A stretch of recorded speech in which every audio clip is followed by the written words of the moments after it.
welcome to the podcast. We have two amazing people on the podcast today. We have the Karson Roach and the Kirsten KJ Jackson.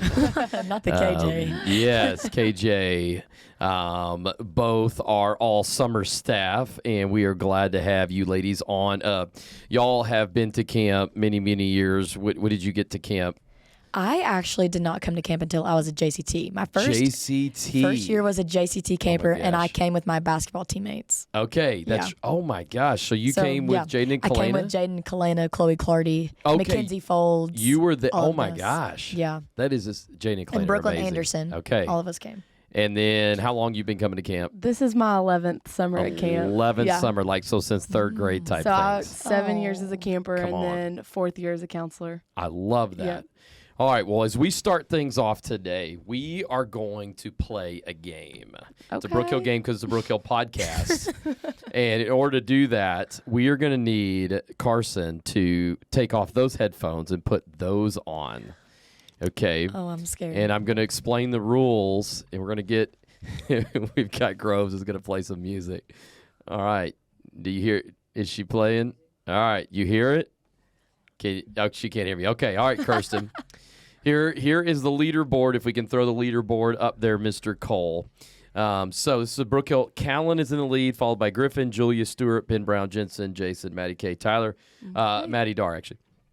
And so it's a Brook Hill podcast, Brook Hill game. Here's the game. You got 3 categories.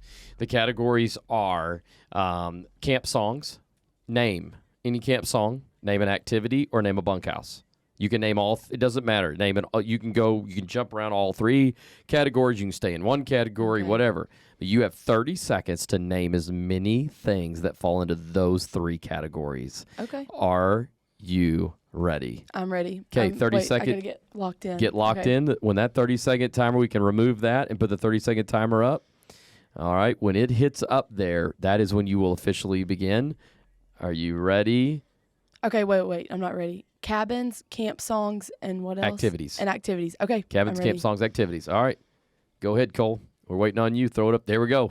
Lipizans, Pintos, Chestnuts, Galicinos, Bays, Roans, Blazers, Percherons, Arabians, Palominos, Thoroughbreds, Walkers, Mavericks, Hackneys, Appaloosas, Broncos, Clydesdales, Pacers, oh my gosh, Big Lake Water Rides, Hodgepodge, Crafts. Time. What did you officially have? 22?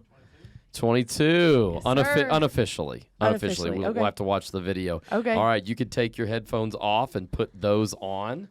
All right, Karson. You were bumping to the music. I like it. All right. Put those headphones back on, and it is your turn to play the game. Here is the leaderboard. Okay. All right. Unofficially, Kirsten is moved in between Jensen and Ben Brown. Oh, man. And actually, I think Tyler, Jet, and Jensen are tied at 21. Okay. 22 for Jet. Okay, that's important to him that he beat Jensen. And then Maggie actually is tied for second. Oh, wow. Maggie Griffin? is tied for second with Griffin. Callan would be on the first. He would be. That's going to be a tough one, to be honest. I think Jason has a chance. Jason Ross, man. we had a 20-second timer there. Okay. Oh, wow. So if we did 30 seconds, I think he could be number 1. But sure. he is the camp director. He ought to be number 1. Okay. All right. Are you ready? You're going to have 30 seconds. Here's your 3 categories. Okay. Camp songs, activities, or bunkhouses. You can name a combination of the 3. You can stay on one or whatever. Obviously, if you only stay on one, you're probably not getting to 30. So you want to go through one, go through another, go through another. Okay. So it doesn't matter what I start with or anything? We don't care. All right. Wait. Now, we're going to put that up. Are you ready, Cole? Timer goes up now. Lipizans, Galicinos, Palominos, Blazers, Roans, Arabians, Chestnuts, Thoroughbreds. Oh, gosh. Phillies. Walkers, Mustangs, Mavericks, Appaloosas. Why is this so hard? Oh, my gosh. I'm like blanking. Oh, Hackneys, Broncos, Clydesdales. I guess that doesn't really count anymore. Pearls doesn't count anymore. Hodgepodge, Archery, Riflery, Shenanigans, Crafts, That is it right there. That's so hard. It was tough, but I think it was in the 22 range. I was thinking 24. 24, okay. That would be amazing. No All way. right. I thought I had it too. I don't know how I did that. I'm not gonna lie. Okay. Well, yeah, because you had these like timeouts that you were taking in the middle of there. I think like And mental then you would like breaks. spit fire. You're like, brrr, you know. I'd say like 11 in a row and be All like, right. Unofficially, we'll get the instant replay of that. Not Fair now, enough. but here in a little bit. later. So let's jump into this thing. Had you two girls on here. You girls are sporty girls here. I want to talk a little bit about your camp here, but one of the things that I want us to talk about today is y'all both had injuries in your sport that caused you to not be able to play, and so I want to be able to talk about that.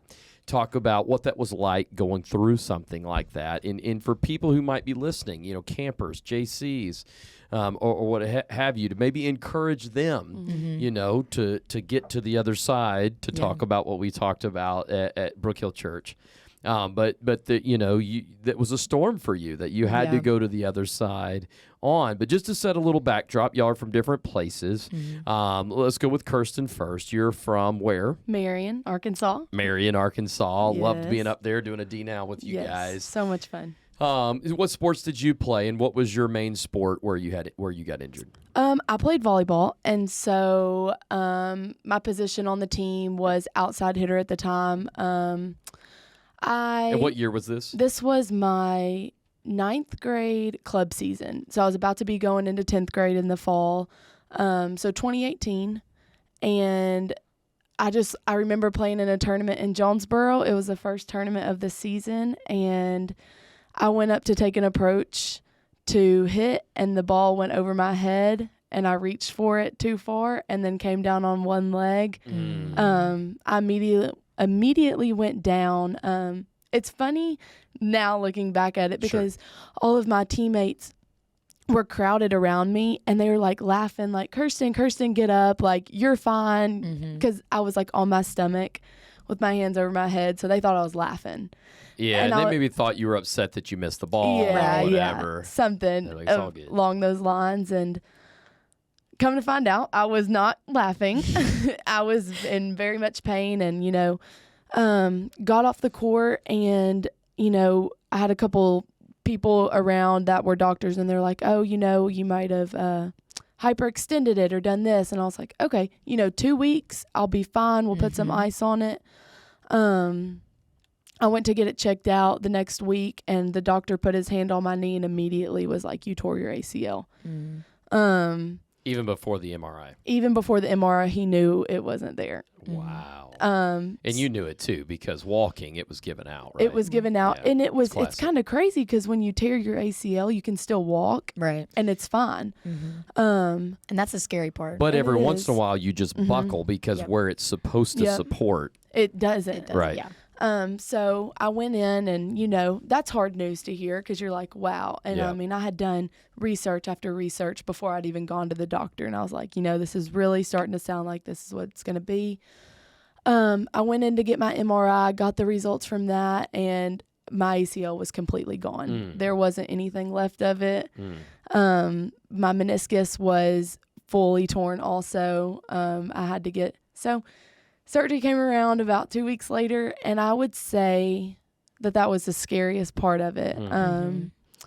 You know, getting put to sleep, and like I remember getting rolled into the operating room, and I see all these 10 doctors surrounding me before I had fallen asleep, and I see all these tools, and it's so scary. Yeah. Because you're like, I mean, you're going to be out, and they're going to be work, and it was just a really scary thought.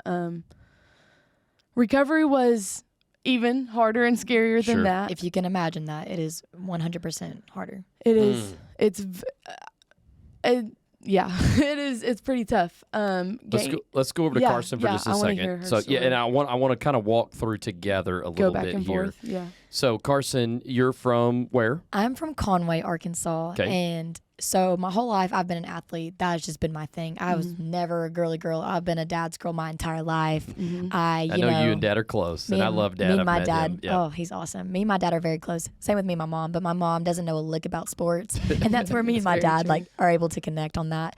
And so I have played basketball since I was 4, Okay. and I quit when I was 18. With basketball, I've had 9 broken bones.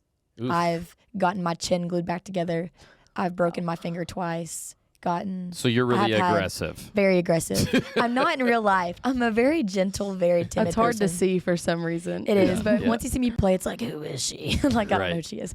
So, funny story about me. I've had 3 surgeries in the past 2 years of my life. Wow. Yeah.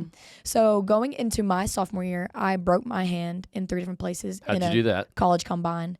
I was in a college combine in Frisco, Texas, Okay. and we were playing in a tournament, and I stuck the back of my hand out playing defense, and a girl threw basketball from the top of the key, and it bounced off my hand. I broke 3 metacarpals in the back of my hand and dislocated 2 of them.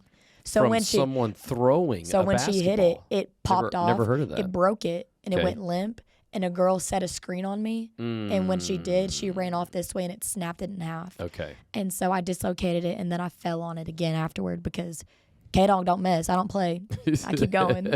That's my whole life is keep going. Yeah. And so I did that, and that put me out for 6 months. So in the middle of my sophomore year, this is probably January, we're in the middle of a game, and I was closing out on someone, which basically means you're shuffling your feet playing Right. defense, and my knee just gave out, and it buckled, and I fell to the floor. I didn't start crying. I have a very high pain tolerance. I don't Sure. cry about stuff like that. And I was rolling on the ground. I was like, man, like I cannot get up. Like I'm being really dramatic right now. I can't get up.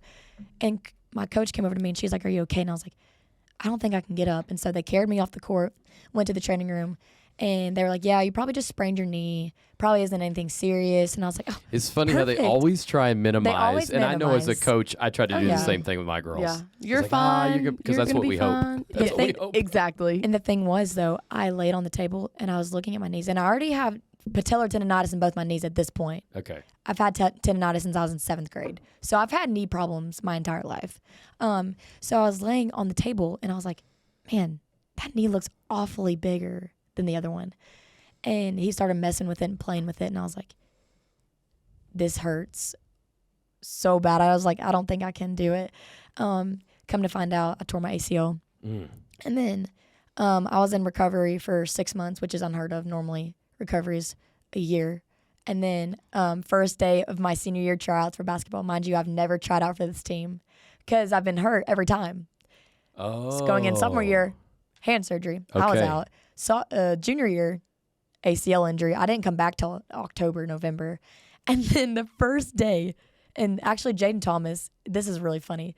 So But it's not you've been funny, friends but- with all those girls. Y'all did travel Oh my basketball gosh. together. I've known them since I was 4 years old. Jaden Yeah. and Kalena, we've all played Okay. together. Yeah. First day of tryouts, Jaden was guarding me, and she stuck her leg out. My leg got caught in between her knees and mine. I tore my ACL on the exact same spot on the court that I did the first time, which was very PTSD. I start hyperventilating, freaking out because I knew what I just did because I heard it pop, and the whole team heard it this time.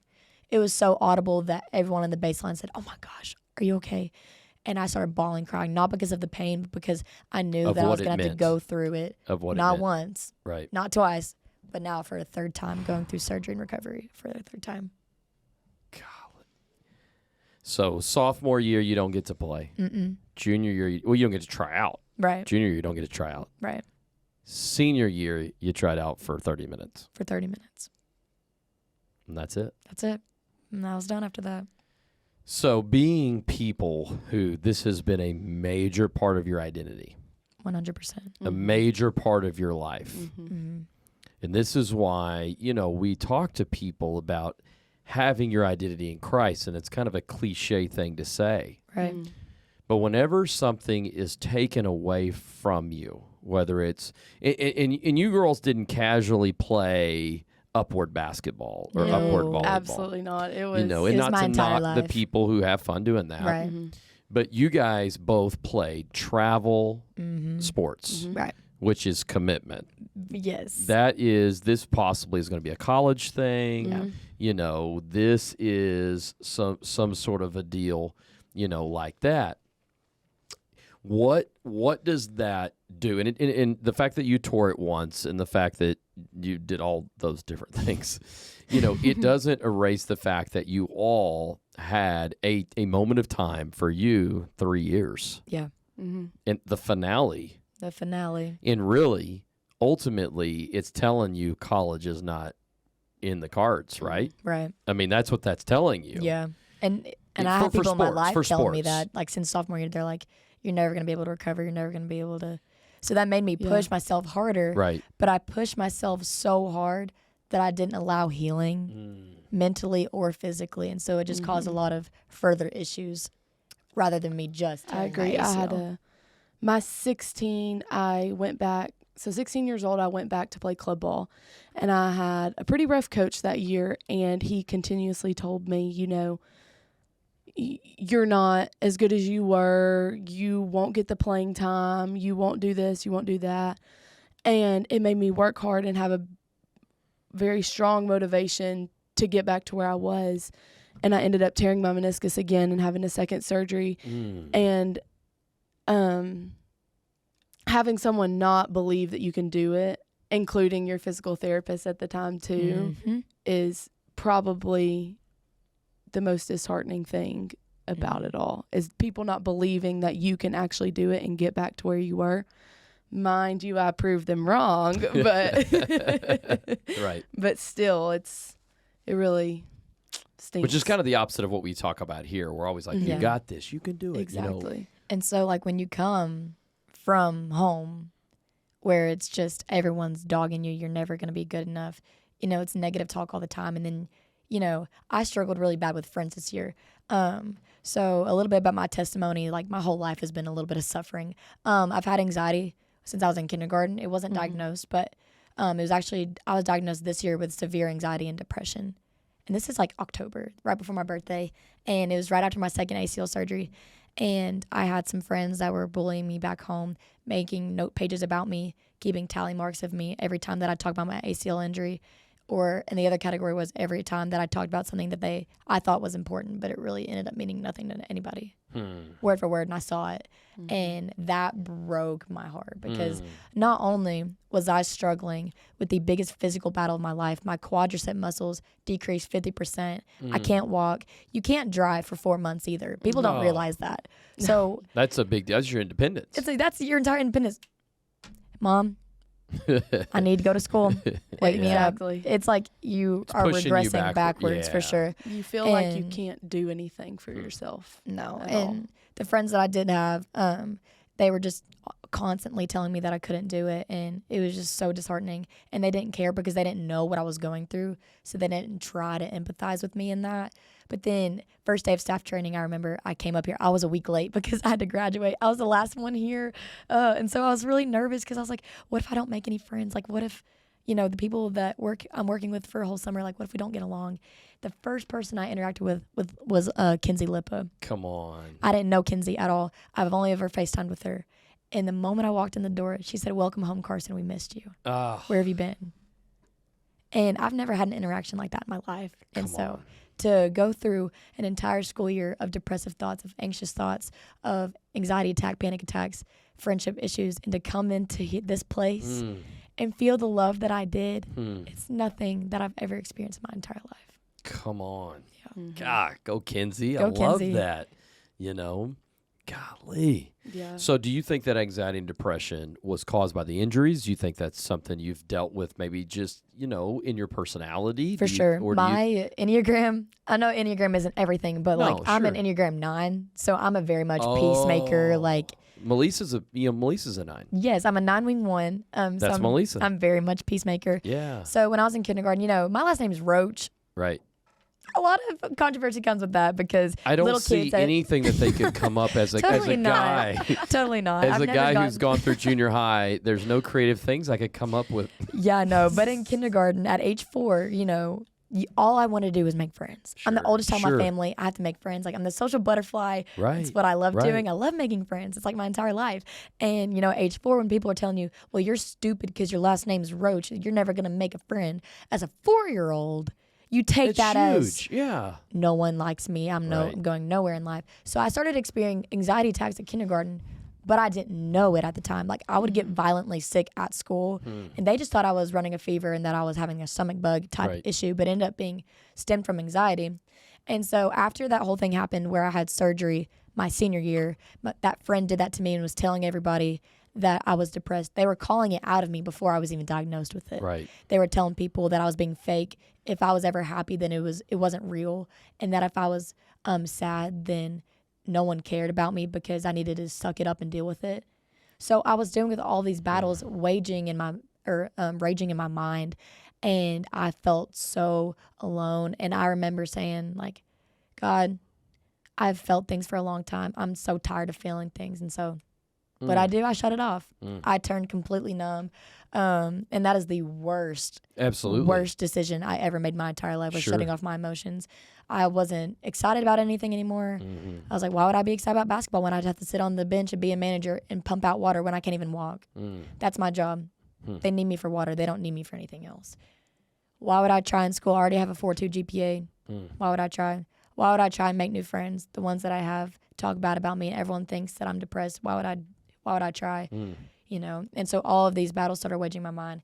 And then in the middle of that, my dog died. And then actually just yesterday, my pawpaw passed away. That's what I was going to ask you if you didn't mind sharing about that. So actually yesterday, my grandpa passed away from lung cancer and Parkinson's. And so like my entire life has been escalate of suffering. And from a young age, I've learned how to have a joyful personality, like a very vibrant. But that time, October hit, and I was like, I can't do this anymore. And so I actually sought out help, which is unlike me. I'm a very stubborn person. I don't like admitting that I need help. Who did you seek out help My parents actually saw it. My parents are very observant, and so they're like, we know you're not yourself. And so it took me to a doctor who's actually works in my church, and so I'm very comfortable with her.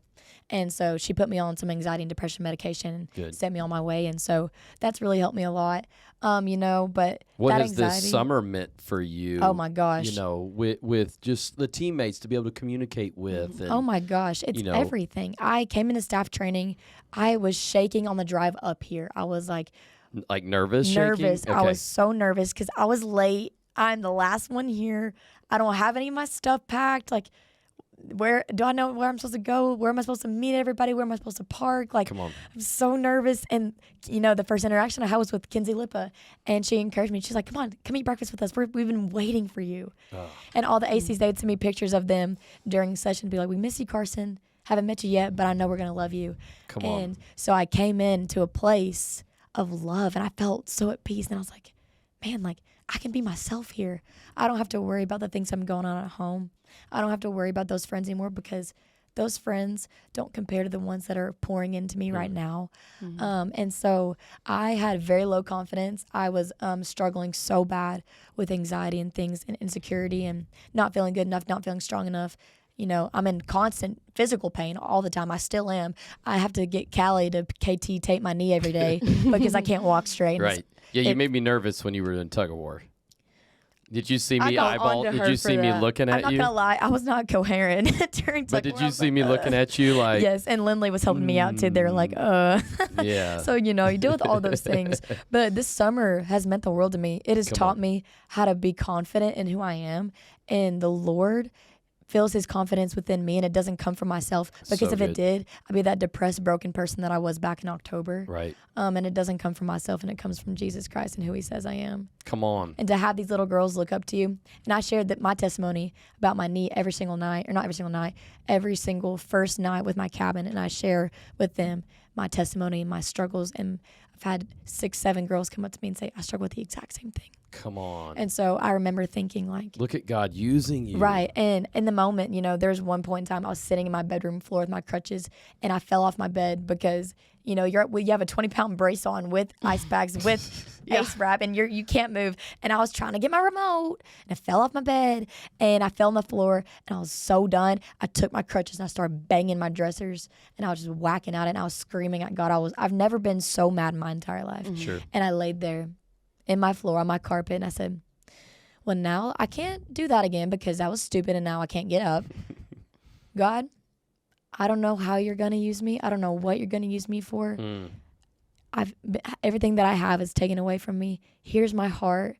Here's my body. I don't know what you're going to use me for, but I'm willing, and I'm going to be a vessel for you. Put me through more.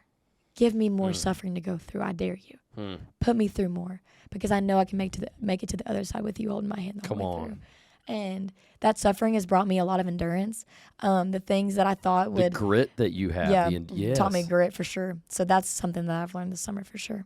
Come on. And here you are now running a bunkhouse for the 2 weeks. And then the sermon at the 2 week session was, you're going to go through a storm, but there is another side. And then, we talk a lot about healing happens for yourself when you help others heal. 100%. Because God uses you, and then it does something. And, and so you're going through that whole process. Karson, as you're going through this, what did that do for you? Because if this was sophomore year, that's varsity volleyball. Did that affect your varsity volleyball season? Yeah. What did that do for you as you're going through rehab? How does that affect your identity? I would say I very much found my identity in volleyball. That's who I was. That's who I had always been. That's what I've always known. I mean, ever since I was 6 years old, I've been having I've had a volleyball in my hand. And so that being taken away from me, as I'm like getting pulled up to go to state with the high school team as a freshman, and that had just happened, and I was at a peak, and everyone knew that I was at a peak, and they were like, she's going to be good. She's going to be amazing. I had people saying, you have a chance to go to college. And I was like, that's what any young athlete wants to hear. Right. And then that next spring came around, and I did that. And, I went through recovery. I went through everything, and I worked my hardest as I could, but I wasn't myself. My mom, my grandmother, my whole family saw it. I was angry all the time. I didn't want anything, because everything I had known had been taken away. I will never forget the first time I put my shoes and knee pads back on for school ball in August. I was so I'm getting the chills. My arms. I don't know where the camera is, but my arms. That is insane. I put them back on, and I overfilled with joy. But then I got back on the court, and I was awful. And I couldn't jump. I couldn't move as fast as I could. There was a list of things. I was like, why? I've done the recovery. I've done everything I can. I've worked my butt off, and I'm not good. Yeah. And so that was another challenge I had to overcome. And, sophomore year, I was at my weakest, but then I worked my way back. Junior year, showed out, all conference, Come on. That's awesome. Everything started to look up. Senior year, I had an amazing season too, with COVID. I mean, that was a little tough, but other than that. But yeah, I would say, leaving and going to college was another one of my hardest things I've ever been through. Because here it is, volleyball being taken away from me again. Right.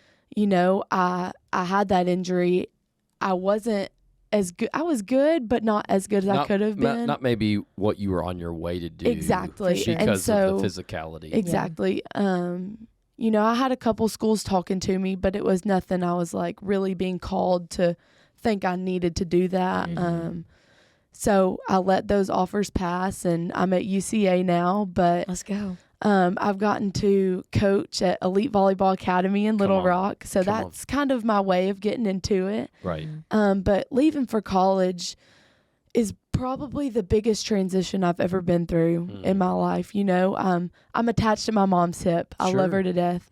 And through COVID, I was at home with her all the time. My parents work from home now. And so I never left her side. So I got extremely attached to my family, and leaving them, I didn't know what to do, and I was forced to grow up right then and there. Yeah. And well, once again, who am I? Exactly. I'm figuring out. Am I a volleyball player? Yeah. Am I my parents' daughter? Or, it's almost like, who do you say that I am, God? Yeah. Right. And I had questions of, I went through relationship problems and things that I had to let go of to grow into who I needed to be. I had questions of who am I actually, what does my personality entail, and who are my friends going to be, and am I going to be a physical therapist, or am I going to be this, or am I going to, there's so many questions that overflowed my mind with the past and with the future. And that caused anxiety. And I've never been, other than my ACL, I've been a very healthy person, and I've never had to question mental health. It's never been an issue. I've always been like, it's fine. Small things happen. I mean, family deaths, it's okay. We're going to get past it. But this, it felt different. And I asked myself, what's going on? Why am I feeling this way? I'd lay down at night to fall asleep and I couldn't. Constant thoughts racing through my mind of just questions of everything possible. And I went back to questions like, I'm not good enough, or who am I without this, or yes, I mean, who am I without volleyball? Who am I without an ex-boyfriend? Who am I without my family? Just constant questions of what is going to happen with this situation? What's going to happen with this? How am I going to recover from this? And plus academics, I'm being pushed into high level classes that I've never had to go through before. I could go into an AP stat test in high school and ace it with no problem. But now being in college biology, I have no clue how to study. I have no clue how to do anything. And that, boy, coming from a 4.1 ranked 11th in her class to feeling stupid in college, that was another challenge. And so I went back to my parents and I said, I need help. And they, the first reaction is, you're okay. You're going to get through it. It's going to be okay.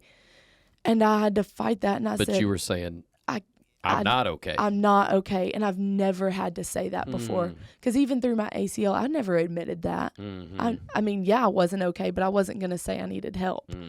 But this time I said, I really need help. And so first semester of college, I experimented with different anxiety medications and saw what would help for me. And Lauren Reed, come on. She is my best friend. Come on. And y'all really connected at UCA. Yes, 100%. And we actually met at Brookhill. So we go to UCA together, and I seriously don't think I would have made it through first semester of college without her, because she was there to ask me what today has happened.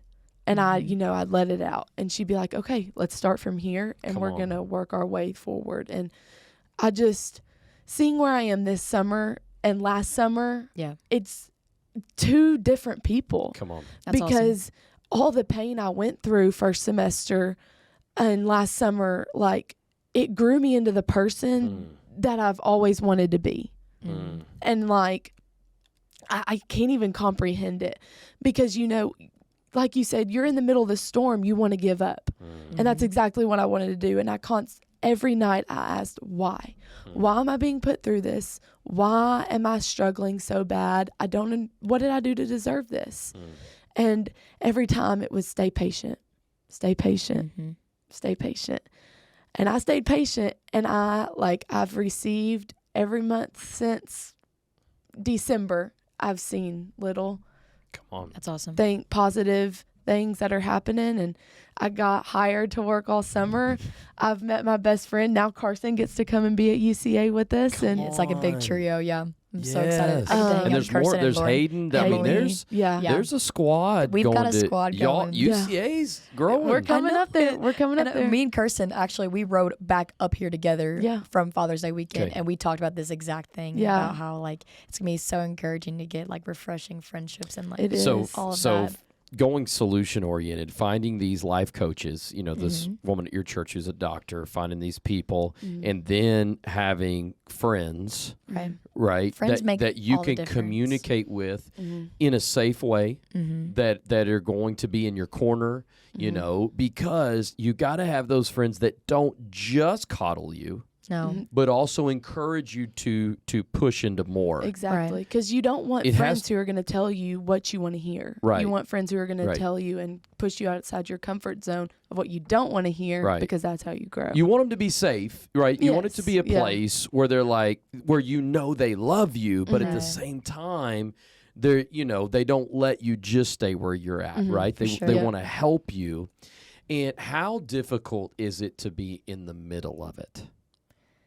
How difficult is it to be in the middle? Because right now, y'all are talking to me, and I'm not saying y'all have got it all figured out. I'm not saying that y'all aren't still healing. Yeah.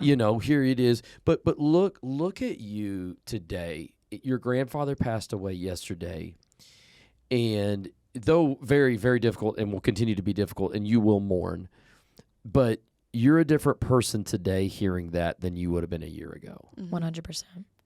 I think me going through the suffering that I went through and having that endurance, perseverance mindset, and knowing that I am not alone, even in the midst of when I am feeling lonely. I think being alone and feeling lonely are two different things. Okay, good. Lonely is a state of a feeling. Alone is being alone. So I could be alone but not feel lonely, because I might be sitting by myself, but me and God are always in communication. And that doesn't mean that I feel lonely all the time, just being alone in his presence. Because I think being alone in his presence is, a relationship just like any other thing is. Like me and my friends, we go get coffee together. We go, go to a Morgan Wallen concert together. We go do these things. But like me and God, when we get to have intimate time together, that's when I experience healing. So and, good. Me not having good friends throughout my entire high school, and I've grown up to be the person of Miss Goody Two Shoes, Miss Know-It-All, perfect, and all of that. That's been what I've been stereotyped as my entire life. It's been athlete, it's been 4.2 student, it's been oldest child, it's been I have to set this example, I have to be this person, I have to keep growing and keep growing, keep growing. And I was so focused on carrying other people's burdens that I forgot I had mine. And so good. For me, I'm a very much counselor mindset person. I don't like the shallow conversation. I get deep really quick. You can ask Karson. I get deep rather quickly. She does. And I love listening. Listening is something that I feel like that's one of my strong suits. I just love to sit and hear and observe and listen. And so I listen and I listen and I listen, and I take their burdens that they're carrying and I give them a probable solution. And then I go back, okay, who's the next person that is lonely? I can take up for this, because when we were on our way back from Conway, when I picked her up, I think I ranted for an hour and a half. Yeah, I didn't know it was that long. But and I said, "Am I annoying you?" Because I get self-conscious of how much you spill on people. And she said, "No, I want to listen and I want to hear." Come on. And so I kept talking, and she kept giving me advice, and we solved the world problems. We did. We solved the world problems in an hour and a half drive. It's literally what me and my friends say when we go hang out in Nashville. We're like, we're going to solve all the world problems and tell no one. Yeah, exactly. Yeah, and so, because for me, my parents have always told me, see the need, go help. Come on. Go help, go serve, go serve. And so for me, I serve to a point where I have nothing left to give, because I haven't taken time to realize that I might be struggling too. And so I think that's probably partially why I felt the numbness that I did, and I felt very shut off, because in my mind I was like, if no one cares about my emotions, why would I care about my own? If I agree. So that's something that was a battle that I really had to fight this year. And when my papa died yesterday, I got flooded with hugs. I got flooded with texts from Brook Hill staff, and I had people rallying around me and encouraging me and telling me that they love me and that I'm here for them if they needed me, if they needed to, fill in a spot for me for 30 minutes where I could go sit and cry. They could do that for me. And I got, Leela Miller. Leela is someone that I met this summer, and turns out our families are best friends. We had no idea. Oh my gosh. My dad plays drums and her dad plays the electric guitar. They were in a band together. That's crazy. Yeah, I know. It's just really wag, really weird, really coincidental. Yeah. And so, Leela came up to me yesterday and she was like, I'm here. I love that. I'm here and I'm willing. If you need anything, I'm right here waiting for you. Audrey Hampson, same thing. Kirsten, same thing. Lauren Reed, same thing. Lauren's been pouring into me for the past 3 years when we were both JCs together. And so it's so different coming into this place where you have a community of people who genuinely love you, who aren't trying to get something out of you, who aren't trying to use you emotionally, physically, whatever that might be. Like, they are here to support you because they love you and they love Jesus, and they want to serve you just as much as you want to serve them. And it's such a beautiful thing. Like Lily Rawls, Kinsey Lippett, those are my AC girls. Those are my go-to girls. Yeah. And every weekend we get together, we go get sushi, we get Sonic drinks, we sit together at your house and watch a movie, and we sit together and we pray together. And we're Come like, on. where are you struggling? What are your victories? I want to hear everything. Come on. We sit for 5 hours each weekend, praying over each other, singing worship songs together, just doing things together. And that is a community that I've never experienced before. And so in the middle of my suffering, they both, every day, here's an IV packet. Here's some candy. Hey, I love you. Do you need a hug? I'm right here. The constant reminder that I was not alone, and that while I'm grieving, I have my AC guys. I got Zeb, I got Will, got Chase, I got, all of them who are rallying up with me, tell me, you got it, Karsen. You're the only person in the world that could do this with a smile. You're the only person in the world that could go through what you're going through and still be a senior counselor for those kids. The encouragement that I felt is unlike anything I've ever experienced in my entire life. How easy is it, though, when you're in the middle of it, to isolate yourself? Very easy. Very. You feel like no one understands you? 100%. I was the type, like, I wanted advice back. Like, I wanted to know what other people thought, because I was like, I'm not crazy. I'm not crazy. So I reached out. I had both my roommates who dealt with my mood swings and with this and with that and everything that I was going through, and they dealt with it. But when I would sit down and talk to them, they were just there for me and encouraged me. But then I would still want to go back in my room and shut the door and be by myself, and I think that's always the tendency. It Yeah, is. for sure. And I'm naturally crazy and goofy. And like, this isn't me. This isn't me. And I knew it wasn't me, and it was killing me, because I always have a smile on my face. I always laugh. I love to make people laugh. Yes. I love to make like, Kirsten's funny. I want to make, that's what I want. And that's my serving, my way of serving you is trying to make your day better. Come on. 100%. That's what I want. And when I couldn't do that because I was suffering so bad, I lost who I was. And people noticed, and they were like, are you okay? Are you okay? And it's like, I'm fine. What do you need? Type thing, you know? And I never want to do that again, because I don't think I burned relationships or friendships, but I think I felt people, I made people feel unimportant, and I never want anyone, I never want that burden on anyone, Right. much less myself, and Yeah, that's the crazy thing. I actually coped the exact opposite way. Like, I am a very stubborn, hard-headed, person, and I'm a very gentle person toward when other people are going through stuff, but toward myself, it's the coach mentality: suck it up, deal with it, suck it up, be better, suck it up, suck it up, suck it up. And so Which I is sucked not it up. healthy. It's not healthy over at all. time. No. I get it. There is a time to suck it up. There Yes, is there a time is. to grit and to push through, but there also has to be the other time. 100%. Where And you heal. took that athletic mindset of, oh, well, I have to suck it up all the time because that's all I've ever known. All I've ever known is I'm the older sibling. I got to be the older sibling at all times. I have to be the role model at all times. I have to be the counselor friend at all times. Right. And so before my ACL injuries, I never talked to anybody about my problems anyway because I knew they didn't care. So no one knew I was struggling, and that's what killed me was the fact that I knew I had one best friend back home. Her name is Madeline. Madeline Crowe was my best friend in the entire world. I love her to death. She's the only person that could see through that. I had built a wall of straight cement, and no one could break that down. But she was the only person she's like, Karsen, I have no idea what you're going through, but I'm here for you, and I love you. So good. And so she'd sit with me as I ranted about all of the technical things that ACL injuries come with, because believe it or not, it's a lot of technical things. It is. And no one understands it. But did you have like your scope pictures? Yep. And I'd be like, y'all, look at this. And they're like, my what ACL that? is gone, and then there's the new patella that took place. Imagine, so what mine looked like in the MRI picture is if you get a paper shredder and you put meat through it. Awesome. No, that's what literally it what it looks is. like. Okay. It's shredded like paper. Awesome. They're probably somewhere. I don't know. I have mine somewhere. But I get the whole looking up, sibling wise. Like, I was at college, so I mean, you met Abby. Yeah. Week one.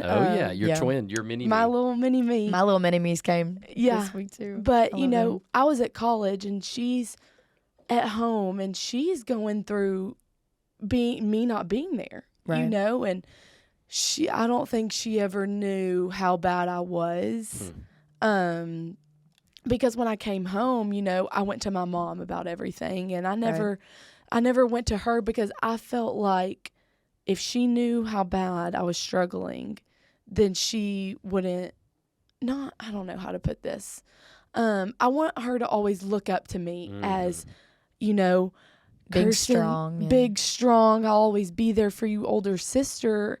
And I wasn't that. Yeah. And so I felt like I should have included her on what I was going through more, but also not, because I don't want her to see me any more weak than I was. I agree with that 100%. Mm-hmm. And little sibling love is she sent me, this is funny.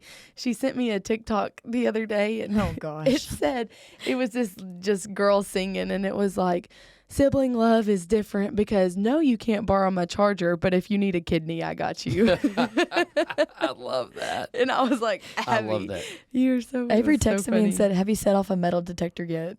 Just That's- out of the blue. I was like, "What in the world?"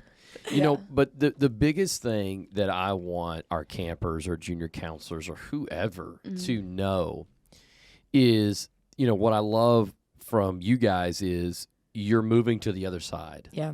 You're not quitting in the middle of the storm. I know that's what we talked about. But, I do see with Gen Z, because Gen Z has been labeled, I think y'all are in the Gen Z. I believe y'all are there. Gen Z's been labeled the hopeless generation. Yeah. And so they are the generation that when you hit a storm, there's no hope anyway. Why go through it? Right. There was And no so they hope give up, before the storm. There's not going to be any hope. So, okay, yeah, you tell me to get through the storm, great, but the other side's just as hopeless. Right. So I might as well just quit Just in the not middle do of it. anything And about that's it. why the mental health is so big. The depression, even 100%. suicide is such a big deal. And so The rates are insane. they are. And for guys, what's crazy is for guys, guys they're is even more, worse. isn't it? Yeah, Yeah. guys Really? is, oh, yeah. Yeah. Yeah, that's the growing one. Yeah, it's But the bad. biggest thing is I want to tell people is you're not the only one.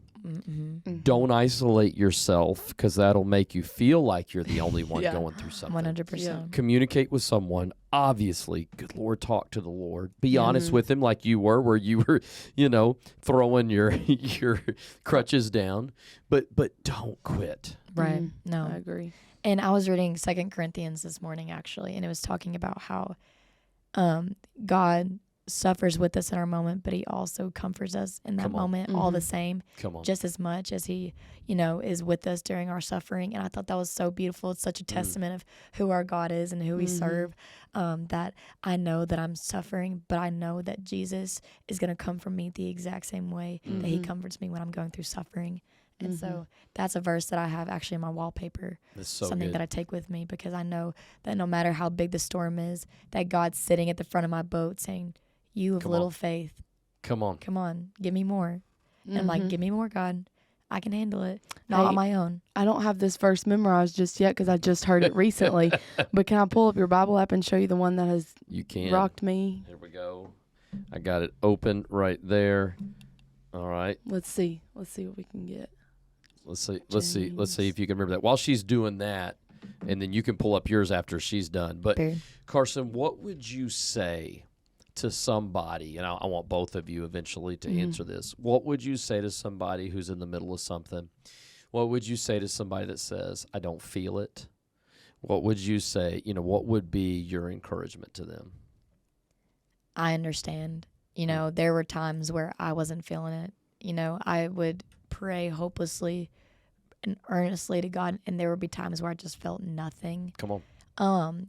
And relationships aren't feelings, feeling based. Like salvation isn't just a feeling, it's a relationship commitment. So sometimes you have to commit to not understanding. You have to lean on the Lord's miracles and what he's done, and not lean on your own understanding, because if you lean on your own understanding, you're only going down a path of destruction. And so just because I didn't understand why I felt like God wasn't answering my prayers, but he was putting out fires for me, but all I could see in that moment was the smoke and the smog that was filling my life. So I want to encourage the person who's like, I just don't feel it. I don't feel it. You are going to feel it in a way that God only can use you in that moment. The joy or the suffering that you are dealing with now can't even compare to the joy that you're going to experience later. Yeah. And so in the middle of that trial, in the middle of the storm, maybe all you can feel is the smoke. Maybe all you can feel are those big waves hopping in. But you got to remember who's in the front of your boat. And you got to check yourself too, because if God ain't in the front of your boat is going in the wrong direction. And if you're not getting to the other side and your boat's turned around, your storm's going to be a lot longer than what you want it to be. So good. And that's what I would encourage that person That's with. so good, Karson. Go ahead and read your verse, and then you encourage. Then you can find your verse. You don't repeat what you were asking. I was fine. Oh, what I was saying is, what would you say to somebody who's in the middle and they don't feel it, and you're like, yeah, that's great, but I don't feel it. Because that's the thing, I just don't feel like it. Yeah. I don't feel like getting better. Don't feel like getting better. I don't feel, you're in the middle, when you're in the middle of something, you're numb. Yeah. Yeah. You are. Like you said, or I don't feel like, or whatever. And so I'm sure you had points where you were like, I don't care. Yeah, I didn't What care. do you say to somebody that's in the middle of that? Because if there's somebody's listening that, that doesn't care or has a moment that they don't care, what do you, and maybe it's not, we're talking about injury. It can be anything Yeah. that can 100%. cause you to spiral downward and not care and just feel even more hopeless. What would you say to them? I heard this the other day, and it's James chapter 1, verse 12. And it says, anyone who meets a testing challenge head on and manages to stick it out is mighty fortunate. For such person, loyally in love with God, the reward is life and more life. Come on. And I heard that and I said, wow. Okay. Yeah. I said, that's crazy, because, you can see the storm coming. You 100% can. Yep. And then when you're in the middle of it, you don't feel yourself. And I just would encourage them to, even though you're in the middle of it and the boat's rocking and you're getting water tossed all over you, look to the future and what you want for yourself, and know that our God is so faithful. Yeah, he is. And like that verse said, if you're living for him, he's going to get you through the storm as long as you're trying right next to him. And just, staying patient. Patience is something. I'm not a patient person. I never have been. I never will be. Well, I'm working on it. But it's just, I've learned so much patience, and having patience through the storm is probably one of the most important things, because, you can make a full 360 of who you used to be, and the growth and the wisdom and the friends, family, everything you gain out of the storm you go through is so rewarding 100%. than staying in it. Yeah. Like finishing and getting to the shore and getting through the storm, you feel like you get uplifted and you feel empowered, and it's like, I did that and I got through it, and I have so many rewards coming right behind me with it. For sure. Because I'm a stronger person. I have the armor of God on my back. I have a stronger relationship with him because of it. Come on. It's just getting through the storm. It's nothing like I've ever experienced. Talking to both of you, y'all to me, aren't athletes. That's not who you are. Just because it's what you did a lot growing up, y'all are way more than that. And to hear y'all communicate, even the word, you know, and I think that's what the Lord, why would we make something temporary our identity? 100%. Because, so I play tennis for the fun of it. I'm not who I used to be. But there's going to come a time that I can't play. I can't make tennis is not who I am. No, it's not. Y'all don't even know that y'all may not even know that I play tennis. Yeah.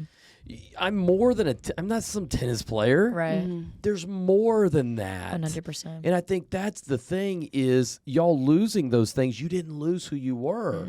And you gain something better because of it. That's right. But if you're not careful, that's who you think you are. And God's like, no, Karsen, you're more than that. Yeah. God saved me from that 100% because from a young age, I knew that's not who I was.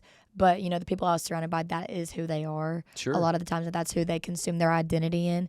But I, from a very young age, took cautious steps. And I was like, because this could be taken away from me at any moment. That's right. So when it does, I can mourn and I can be sad because the girls are my family. You know, my team is my family. I talk to these girls every single day. They're my best friends in the entire world. I love them. Yep. But me dribbling a basketball and shooting it in a net is not going to do anything for my soul. It's not going to do jack for my eternity. And God could use it, you know, and for those who are healthy and can go on, God can use them. Oh my gosh, you just see the different athletes that God uses for the Lord. And that's, but it's a tool, it's not an identity. I think 100%. That's what I want to say is. I agree. You know, even Brookhill, for people being here, it's not an identity. It's a tool that God uses in your life for a short time for most people. Job, that's right. 100%. And that's I had to realize, you know, getting into college and getting into the sorority and starting coaching, and I'm having a babysitting job. Tools, and it's like I had to realize that I might not be on the volleyball team anymore for Marion, but I'm impacting people everywhere I go because of that. That's it. And like that's probably something I've learned this summer is like I was placed here for a reason to impact people, and I'm going to take that into this next year of college to know that I get to spread the love of Jesus now with everyone that I come. Like the two little boys I get to babysit, like I get to pour into them and impact them and put a smile on their face. That's awesome. My team I'll be coaching for EVA, I get to pour into them and be the coach that didn't encourage me when I was injured. Come on. You know, and so that's what it's all about. That's what it's all about, is impacting people and making a difference and being you in the process. That's awesome. Come on. You want to read your verse and we'll do a couple more things and we'll be done today. Perfect. Yeah, the verse that really helped me was 2 Corinthians 1:3-7. It says, "Blessed be the God and Father of our Lord Jesus Christ, the Father of mercies and God of all comfort, who comforts us in all of our afflictions, so that we may be able to comfort those who are in any affliction with the comfort which we ourselves are comforted by God. For as we share abundantly in Christ's sufferings, so through Christ we share abundantly in comfort too. If we are afflicted, it is for your comfort and salvation. And if we are comforted, it is for your comfort, which you experience when you patiently endure the same sufferings that we suffer. Our hope for you is unshaken, for we know that as you share in our sufferings, you will also share in our comfort." That's it. Isn't that beautiful? That is. Y'all are amazing. Y'all are amazing. And y'all are first year, all summer staff, this is the beginning of y'all's ministry and y'all's Brookhill that you're building outside of here, if that makes sense. And thank y'all for coming on. My prayer is that people are comforted by hearing. They're encouraged that, and as y'all share this or whatever, when it, I don't know when it's going to come out, but, I want this to be something that other people can hear and say, if they can walk through it, okay, I can get out of this dark place. That's awesome. And so thank y'all for coming on. This was so much fun. I hope y'all enjoyed this. Fun. Thank you for having us. Absolutely. And tell everyone to come hang out at UCA with us. Go Bears. Go Bears. Sick 'em Bears. Yeah. Go Bears. I love it. Oh, I love it.